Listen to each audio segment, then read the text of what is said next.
आप बताइए कि ईरान का फ्यूचर क्या है कमर आगा साहब, आप कैसे देख रहे हैं पूरा वेस्ट एशिया का जो अभी सिचुएशन है? फिलहाल तो फ्यूचर अच्छा नजर नहीं आता। ठीक है, ये अमेरिकन और इजरायली जो बॉम्बिंग शुरू हुई थी, मुझे नहीं लगता कि ये रुकेंगे। और इनकी हमेशा से पॉलिसी हमने देखी, चाहे इराक हो, अफगानिस्तान हो या लीबिया, ये जी। बिल्कुल पूरा इंफ्रास्ट्रक्चर को ध्वस्त कर देते हैं। स्कूल कॉलेजेस पे अटैक करते हैं इजरायली। अब एक स्कूल के ऊपर तो बच्चों का स्कूल था, जी। जिसके ऊपर अटैक हुआ। 100 के करीब बच्चे, लड़कियां थी बच्ची, उनकी जान चली गई। शॉक एंड ओ इनका तरीका है, बिल्कुल हिला देने वाला। और ये कर रहे हैं। देखना ये है कि अभी तक तो खamenei साहब जिंदा थे, जब तक तो बात दूसरी थी, उनके ऊपर एक एग्रीमेंट था, सहमति बनी हुई थी। जी। अब देखना यह है कि नई लीडरशिप को कितनी एक्सेप्टेंस मिलती है, ये आने वाला समय बताएगा। और दूसरी बात ये कि ईरान में अधिकतर लोग जो हैं वो अमेरिका के फेवर में नहीं है। जी। बहुत से लोग ऐसे हैं जो चाहते थे कि ये रिजीम बदल जाए, मगर वो ये नहीं चाहते कि प्रो अमेरिकन रिजीम या अमेरिका दोबारा से वहाँ पे ईरान के अंदर अपना वर्चस्व बना ले। वो जी। बहुत इंडिपेंडेंट माइंडेड कंट्री है, पुरानी सभ्यता है, और वो देखना चाहते हैं कि अमन शांति और डेवलपमेंट चाहते हैं आम जनता वहाँ की। और खुमैनी साहब का तो ये था कि उनके पीरियड में 40 साल में ईरान ने बहुत तरक्की की थी। इंफ्रास्ट्रक्चर जो उन्होंने डेवलप किया था वो यूरोपियन जी। स्टैंडर्ड का है वहाँ पे। फिर उसके अलावा साइंस एंड टेक्नोलॉजी में बहुत, डिफेंस इक्विपमेंट वगैरह भी नए बनाए, स्पेस प्रोग्राम, और फिर उसके अलावा उनका न्यूक्लियर प्रोग्राम, ये बड़ा थ्राइविंग प्रोग्राम है बहुत। फिर उसके अलावा उनका नैनो टेक्नोलॉजी, और इस तरह से लगातार वो सेल्फ रिलायंस की तरफ बढ़ रहे थे। जी। तो उनका एक एक्सेप्टेंस था। अब ये देखना ये है कि नई लीडरशिप किस तरफ लेके जाती है। और अगर रीजनल वॉर की जो बात कर रहे हैं, उससे तो ईरान के लिए और समस्या बढ़ जाएगी। जी। खamenei साहब का जो प्लान था वो केवल वो चाहते थे कि अमेरिकन बेसिस को हिट करे। जी। लेकिन इस समय उनके मरने के बाद से जो IRGC है, उसने चारों तरफ अटैक जो किए हैं, उससे तो और ईरान के जी। दुश्मनी पूरे क्षेत्र से बढ़ती हुई नजर आती है। और मुझे नहीं लगता कि इजराइल एंड अमेरिका अभी बात भी करेंगे, बल्कि दे विल कंटिन्यू। जी। हालांकि ये सही है कि ईरान की इतनी क्षमता है कि वो काफी डैमेज इसराइल को पहुंचा सकता है। लेकिन अब वेट करना चाहिए हमको, 2-3 दिन जी। देखते हैं कि फिलहाल तो ईरान में चारों तरफ बॉम्बिंग हो रही है, और बताया जा रहा है कि ईरान ने भी इसराइल में आज अटैक किए। जी। अगर साहब थोड़ा सा दर्शकों को ये समझाइए कि ये ईरान ये वॉर हार चुका है कि नहीं, क्योंकि सबको अभी यही लग रहा है कि सुप्रीम लीडर को मार गिराया गया है। तो अब सुप्रीम लीडर के जाने के बाद ईरान कितना कमजोर हुआ है, और दूसरी बात हम ये समझना चाहते हैं कि ये अभी कितना लंबा खींच सकते हैं आईआरजीसी, और आईआरजीसी के साथ दूसरी सेना भी होती है क्या? थोड़ा ईरान का जो स्ट्रक्चर है उनकी आर्मी का, क्योंकि आईआरजीसी के नाम से तो लोग परिचित हैं, लेकिन वहां एक दूसरी आर्मी भी है, तो उसके बारे में भी थोड़ा सा आप दर्शकों को अगर बता सके, पर्सपेक्टिव दे सके। IRGC उनकी मेन फोर्स है। IRGC का गठन इसलिए हुआ था कि वो इस्लामिक रिपब्लिक की मुहाफिज यानी गार्डियन के रूप में जी। काम करती है। इसका काफी रिलीजियसली मोटिवेटेड भी है ये लोग, बहुत ज्यादा इमाम खुमैनी की आइडियोलॉजी से। और ये एक सबसे बड़ा फोर्स है। और ये जो है इनका ये काफी मॉडर्न वीपन से भी लैस है, और जी। इसकी शक्ति बेइंतहा है। इसमें फिदाइन भी बेइंतहा है। बहुत से लोग ऐसे हैं, मैं समझता हूँ बड़ी संख्या में है, जो ईरान के लिए अपनी जान भी दे सकते हैं, यानी कहीं जाके कुछ भी कर सकते हैं अपने ये सुसाइड मिशंस हो या कुछ भी हो इस तरह के इनके। फिर उसके बाद ये भी है कि इनके नेवल भी है, फोर्स है इन्हीं ने बना जी। रखी है। और इसके अलावा इनकी एयरफोर्स भी है, मिसाइल्स वगैरह जिसमें है। एयरप्लेन्स तो इनके पास कम है, पुराने जी। हैं। इनके पास वेपन काफ़ी हैं, और बड़े घातक है। इसे कि ईरान ने जो हाइपरसोनिक मिसाइल बनाई है, उसको रोकना इसराइल या अमेरिका दोनों को मुश्किल हो रही है। हम देख रहे हैं जिस तरीके से अमेरिकन बेसिस पे पहले भी अटैक वो कर चुके हैं, बहुत पिन पॉइंट, और फिर उसके अलावा इसराइल में भी जिस तरह के वो अटैक कर रहे हैं, जी उससे लगता है कि काफ़ी घातक उनके पास मिसाइल हैं, ये सभी का मानना है। देखिए बहुत सी चीज़ें जो डेवलपिंग नेशन है इसमें लीडर के ऊपर डिपेंड करती है। उनका जी भरोसा जो था IRGC हो या ये जितनी भी फोर्सेस हैं उनके पास। फिर दूसरी बात ये भी है कि ईरान में सारी चीज़ें थी, वो इमाम ख़ामेनी ही कंट्रोल करते थे, सेना को भी कंट्रोल करते थे। जी फिर जितने भी डिपार्टमेंट हैं वहाँ के, लगातार सुप्रीम लीडर ही सब कुछ था वहाँ पे। जी प्रेसिडेंट जो था उनकी पॉलिसीज को आगे बढ़ाता था, पार्लियामेंट में डिबेट होती थी, उसको वो आगे बढ़ाने का काम करते थे। काम वही वो करते थे करता है, इलेक्टेड गवर्नमेंट होती थी जिसकी सहमति उनको मिल जाती थी जी सुप्रीम लीडर से। अब जी वो सुप्रीम लीडर रहा नहीं, नया उनके साहबजादे या जो भी आएंगे अब आने वाले, अभी तो फिलहाल एक काउंसिल बना दी गई है इंटरिम जो देखेगी, लेकिन आने वाले समय में देखना है कि किस तरीके से ईरान, फिर इकोनॉमिक क्राइसिस वहाँ पे मौजूद है, ये वार जी से और ज़्यादा बढ़ जाएगी वहाँ पे इकोनॉमिक क्राइसिस। इनफैक्ट बहुत रैपिड इंडस्ट्रियल डेवलपमेंट की तरफ ईरान बढ़ रहा था, जी और अगर उसको कुछ समय मिल जाता जी तो मैं समझता हूँ कि वो बहुत अनएम्प्लॉयमेंट वहाँ पे काफ़ी हद तक कम या हो जाती। यानी नहीं, अमेरिका को पूरी तरीके से ये एक अंडरस्टैंडिंग थी कि एक बड़ा बदलाव ईरान में आने वाला था, डिस्पाइट सैंक्शंस काफी कुछ अच्छा हो सकता था और बदल सकता था।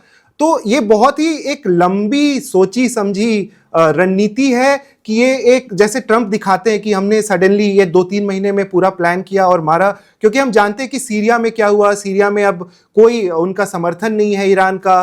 सीरिया पूरी तरीके से अब अल शरा और दूसरे लोग कंट्रोल कर रहे हैं। अब हुदीज केवल बचे हुए हैं जो कि थोड़ा बहुत सपोर्ट दिखा रहे हैं, और रशिया इधर उलझा हुआ है एक वॉर में, क्योंकि न चाइना आया न रशिया आया, और अभी तक तो कोई एक स्टेटमेंट भी नहीं आया उनकी तरफ से। तो पूरा जो वॉर है ये बहुत वेल प्लान्ड वॉर था अमेरिका का, या जो हुआ है, जो हो रहा है। जी हाँ, बहुत वेल प्लान, काफ़ी समय से तैयारी चल रही थी, इन्फिल्ट्रेशन हो गया इतना ज़बरदस्त मुसाद का वहाँ के ऊपर कि सारे लीडर्स की उनके पास इंफॉर्मेशन है, कौन जी कहाँ है, यानी यहाँ तक कि सुप्रीम लीडर को मार दिया।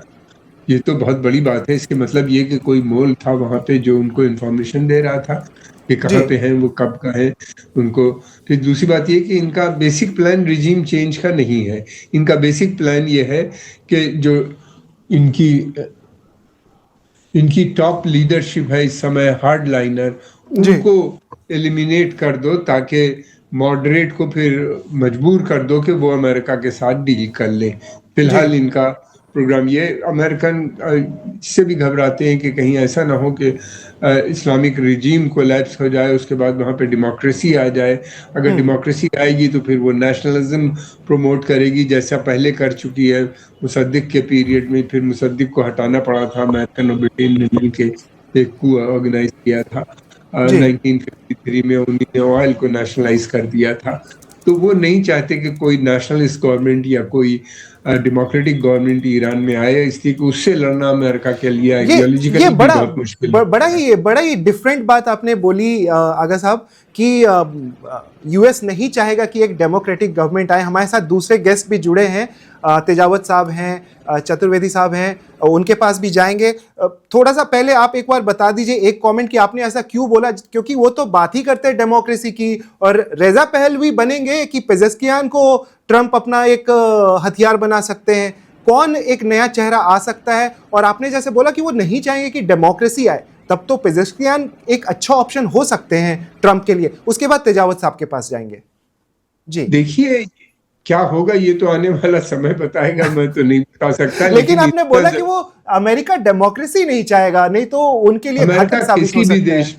किसी भी देश में डेमोक्रेसी को नहीं, वो बात जरूर करते हैं, अमन शांति की बात करते हैं और युद्ध लॉन्च करते हैं। जी उनके युद्ध भी अमन शांति के लिए होते हैं। उस अमन शांति को लाने के लिए वो कई मुल्कों को अब तक ध्वस्त कर चुके हैं। जी मिडिल ईस्ट में उनकी साफ पॉलिसी, उनके जितने भी एलाइज हैं सब ऑटोक्रेटिक रिजीम है, चाहे सऊदी अरेबिया हो, यूएई हो, कतर, बहरीन, ओमान, इन सभी जगह पे इसी तरह के हैं इनकी और फिर उसके बाद अफ्रीका में भी जितने इनके एलाइज हैं वो भी सब डिक्टेटर ही नजर आते हैं।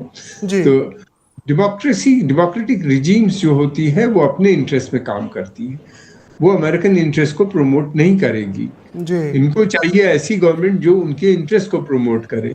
वो कोई ऑटोक्रेटिक रिजीम ही ऐसा काम कर सकती है। ठीक है, अगर डेमोक्रेसी है तो फिर एक कोई भी इशू आएगा, डिबेट होगी, पार्लियामेंट में जाएगा, पता नहीं कितना समय लगेगा, पास होंगे, रेजोल्यूशन नहीं होंगे, और वो अपने हित को देखेंगे। यहाँ पे तेल का मसला है या अमेरिकन इंटरेस्ट होते हैं, मिनरल्स का मसला होता है जी जो जहाँ पे है, तो बेस्ट थिंग ये है कि आप ऑटोक्रेटिक रिजीम्स है उसको डील कीजिए, या आर्मी बैक रिजीम जैसे पाकिस्तान में है, इन सब से कीजिए। एक आदमी से डील करना होता है, एक इंस्टीट्यूशन से, और काम बन जाता है। जी तो इनकी ये हमेशा काफी समय से इनका अमेरिका जो है कॉन्स्टिट्यूशनली जो है वो कमिटेड है डेमोक्रेसी को आगे बढ़ाने के लिए, मगर जी वो ये कहते हैं कि इंटरेस्ट फिलहाल जो है वो इसमें है कि हम इन गवर्नमेंट को डील करें, क्योंकि पहले वो कहते थे इंटरनेशनल कम्युनिज्म एक थ्रेट है अमेरिका के लिए, अब वो बात करते हैं इस्लामिक मिलिटेंसी एक बड़ी थ्रेट है, इसलिए हम इनसे ऑटोक्रेटिक रिजीम से डील जी करते हैं। तो इस तरह से वो अपनी को फेस सेविंग निकाल के लाते हैं। जी शुक्रिया, आपने हमारा पर्सपेक्टिव दिया इस चीज़ पे। तेजावत साहब, जो मतलब डेमोक्रेसी प्रमोट करते हैं वही शायद डेमोक्रेसी के दुश्मन है, या पूरा मामला केवल ये है कि आप तेल निकालिए एंड कीप ड्रिलिंग जैसा ट्रम्प बोलते हैं? देखिए, ये मैं बार बार कहता रहा हूँ कि ये जितने भी जो नियो इम्पीरियलिस्ट, जो नियो कॉलोनियलिज्म में यकीन करने वाले लोग हैं, उनके लिए डेमोक्रेसी एक खाली टूल होता है। जी और ये दरअसल इतने लंबे समय तक इसलिए दुनिया को डिस्टर्ब इसलिए नहीं कर पाए क्योंकि उनके खिलाफ एक कम्युनिस्ट रिजिम थी जो उनको हर समय रोक रही थी। और जी ये जो वेलफेयर स्टेट भी अगर इन्होंने उस अवधारणा को भी अगर प्रमोट किया तो उसके पीछे कहीं ना कहीं कम्युनिस्ट चैलेंज है। जी तो यह तो जी लगभग तय है कि ये जो जितने भी देश हैं वो खाली बिल्कुल जैसा कि कमर आगा साहब ने बिल्कुल ठीक बोला है, जी वैसा ही है कि ये खाली डेमोक्रेसी का राग अलापेंगे। जी ठीक वैसे ही जैसे कि भारत में अपने रूल को जस्टिफाई करने के लिए वो कहते थे कि हम यहाँ विकास लेने के लिए आए हैं, हम यहाँ परिवर्तन करना चाहते हैं। तो जी अमेरिका और उसके जितने भी जो एलाई देश हैं उनका लगभग लगभग वैसा ही रुख है इन सब तमाम मसलों पे। और जी ये वाकई सोचना होगा कि इनके जितने भी जो दोस्त हैं वो तो डिक्टेटर ही हैं, जी चाहे जी अगर हम वेस्ट एशिया में देख लें या जी अफ्रीकन कंट्रीज में देख लें। अच्छा, मुझे मुझे नगेंद्र। मुझे मुझे एक अभी इम्पोर्टेंट जानकारी दी जा रही है कि अली लारीजानी, उनका एक ट्वीट आया है ट्रम्प के ट्वीट के बाद, और मुझे ये भी बताया गया कि आगा साहब हमारे साथ काफ़ी कम समय के लिए जुड़े हैं। मुझे पता है आगा साहब आपका आज बहुत ही इंपॉर्टेंट दिन है और बहुत सारे लोग आपसे बात करना चाहेंगे। आगा साहब, आपको जाने के पहले बस मैं आपसे 2 सवाल पूछूंगा, उसको आप प्लीज़ हमें थोड़ा डिस्क्राइब कर दीजिए कि लोगों को समझ में आ सके। सबसे पहला मेरा जो सवाल है आगा साहब वो ये है कि क्या हम इसे मान सकते हैं कि एक विश्व युद्ध की तरफ पूरा मामला जा रहा है, कि बस ये एक बोलने की बात है, भले ही इतनी सारी स्ट्राइक्स हो गए लेकिन हो सकता है 2 दिन के बाद ईरान को पूरे तरीके से तबाह कर दिया जाए और इस तरह की चीज़ें दिखे नहीं। थोड़ा सा लोगों को पर्सपेक्टिव दे दीजिए, क्योंकि अब तो जो वॉर है वो एक आम बात हो गई है। जब से रशिया यूक्रेन का वॉर शुरू हुआ उसके बाद ये रुका ही नहीं है। पहले भी चलती थी वॉर, लेकिन इस तरीके का कभी बच्चों ने भी नहीं सुना होगा, किसी ने देखा नहीं होगा, जो नई जनरेशन है। तो उनको थोड़ा पर्सपेक्टिव प्लीज दीजिए। और एक कमेंट मैं ज़रूर चाहूँगा कि आप ट्रम्प को आप एज ए पर्सनैलिटी क्या समझते हैं, और आपको लगता है कि ये जो पूरा दुनिया में चल रहा है इसके पीछे केवल एक ट्रम्प एक पर्सनैलिटी है, कि ये पूरा का पूरा विश्व के जो सबसे पावरफुल लोग हैं वो जो कंट्रोल करते हैं, जिनका नाम एप्स्टीन फाइल में आता है, रॉथस्चाइल्ड का हम नाम लेते हैं, कौन चलाता है ये पूरा दुनिया को? वर्ल्ड ऑर्डर कौन डिसाइड करता है? ट्रम्प जैसे लोग, कि उसके पीछे भी बहुत बड़ी शक्ति है? माफी चाहूंगा 2 बड़े लंबे सवाल पूछे, लेकिन अगर आप उसको बता दें। पहली बात तो ये है कि विश्व युद्ध मुझे नहीं लगता कि होगा। कहाँ है रशिया? अभी तक तो दिखा नहीं। कहाँ है चाइना? तो उनकी कमजोरी की वजह भी थोड़ा, क्योंकि बातें करते हैं शक्ति है ही लेकिन नहीं, उतनी शक्ति नहीं है, उस तरह की पावर नहीं है ये लोग उनके पास। इतने बेसिस नहीं है इनके पास मिलिट्री। जी चाइना इकोनॉमिक पावर है, और चाइना की जो पावर है वो हमेशा वो अपने हित में काम करते हैं। कभी उन्हीं ने जितने भी असलहे उन्हीं ने ईरान को दिए हैं, बेचे हैं, ये नहीं। फिर उसके बाद रशिया ने अगर $300 बिलियन अपना इन्वेस्ट किया यूरोप में और अमेरिका में, मेनली यूरोप में, जो सीज हो गया। अगर $20 बिलियन भी वो सीरिया में इन्वेस्ट कर देते तो बशर अल असद की रिजीम न जाती। जी रशिया का बेस थे वहां के ऊपर ईरान सीरिया के अंदर। एक बार भी उन्हीं ने इजरायली जहाजों को आने से नहीं रोका। इजराइल लगातार वहां पे बॉम्बिंग करता रहा। तो ये कैसे एक तरफ आप सीरिया से डील कर रहे हैं, दूसरी तरफ इजराइल से भी आपकी डीलिंग है, डुअल डीलिंग उन्हीं ने की। अब मुसीबत में है, अब परेशान है। ईरान में भी उनका जिस तरीके से ईरान ने खुल के उनका साथ दिया था, जी रशिया वैसा दे भी नहीं सकता। एक तो अपनी वॉर में इंगेज है और दूसरी बात ये कि उनकी अपनी बड़ी प्रॉब्लम्स हैं। फिर चाइना के लिए हमने ये भी देखा है कि चाइना हमेशा अपने हित, अपना इकोनॉमिक इंटरेस्ट को पहले देखता है, और वो इस पोजीशन में भी नहीं है कि वो अमेरिका के साथ कोई कन्फ्रंटेशन कर सके या जी लड़ाई कर सके। दूसरी बात ये कि सारे अरब देश जितने हैं वो ईरान के खिलाफ हैं। आज से नहीं, 1000 साल से मुझे से भी ज़्यादा होगा वो खिलाफ हैं ईरान के। शुरू से अरब पर्शियन राइवलरी आज की नहीं है, बड़ी पुरानी है।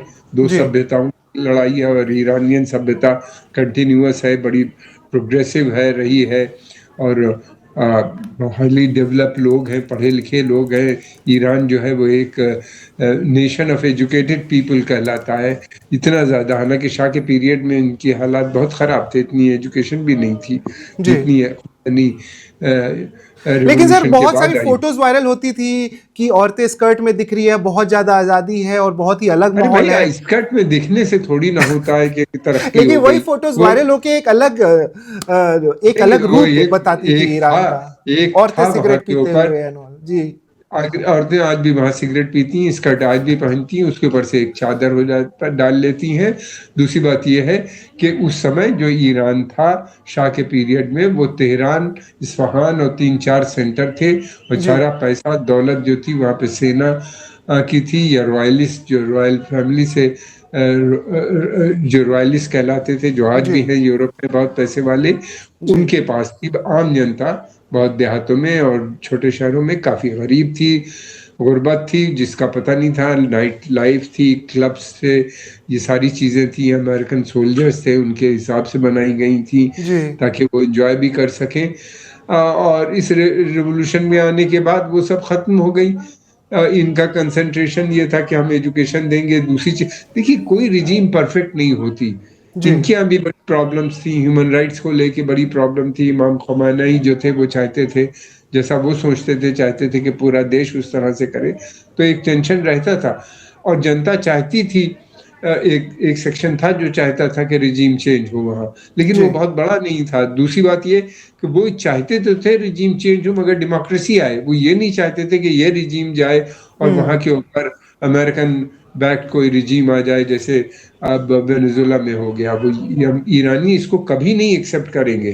जी अगर मॉडरेट गवर्नमेंट इसको ट्राई करेगी भी, आती भी है, इनका जो प्लान है कि चुन चुन के सबको मार दो जितने बड़े लीडर हैं, और ऐसा लगता है कि जो मुसाद है वहाँ काफ़ी हद तक पेनिट्रेट कर चुकी है, और जी ये मारने में काफ़ी, इनको डिफेंस मिनिस्टर मर गया, उनके टॉप आर्मी जनरल बहुत से मर गए हैं। फिर उसके अलावा खमेनी को उन्हीं ने मार दिया, जो सुप्रीम लीडर है।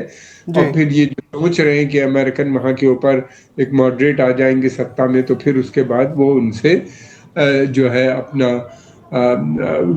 अमेरिका का वहाँ पे वर्चस्व का, ये ईरानी नहीं एक्सेप्ट करेगा। दूसरी बात ये कि जब तक रेवोल्यूशनरी गार्ड है, जी ये सेना है, तब तक तो मुझे नहीं लगता कि ये वो अलाउड ही करेंगे इस चीज के वहां पे आए। दूसरी चीज, आप जो ट्रम्प के बारे में पूछ रहे हैं, जी देखिए अमेरिका के अंदर जो होता है, वो प्रेसिडेंट जो होता है, वो बेसिकली वहाँ पे जो मेन पॉलिसी और प्लानिंग ये सब जो होती है, वो वहाँ का इस्टेब्लिशमेंट तय करता है।